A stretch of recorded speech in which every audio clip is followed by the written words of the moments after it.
நபி ஸல்லல்லாஹு அலைஹி வஸல்லம் சொன்னாங்க, அல்லாஹ் உங்களுக்கு செல்வத்தை வழங்கியிருக்கும் போது அதை பயன்படுத்தாமல் இருக்காதீர்கள்.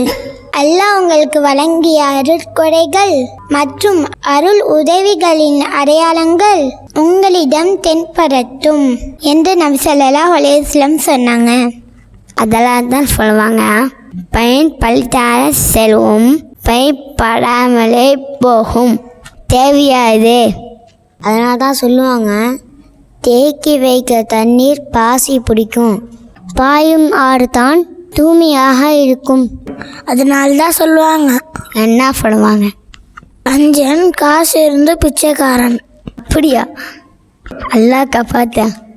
அல்லாஹ் குர்ஆனில் கூறுகிறான், وَمَن يُوقَ شُحَّ نَفْسِهِ فَأُولَٰئِكَ هُمُ الْمُفْلِحُونَ.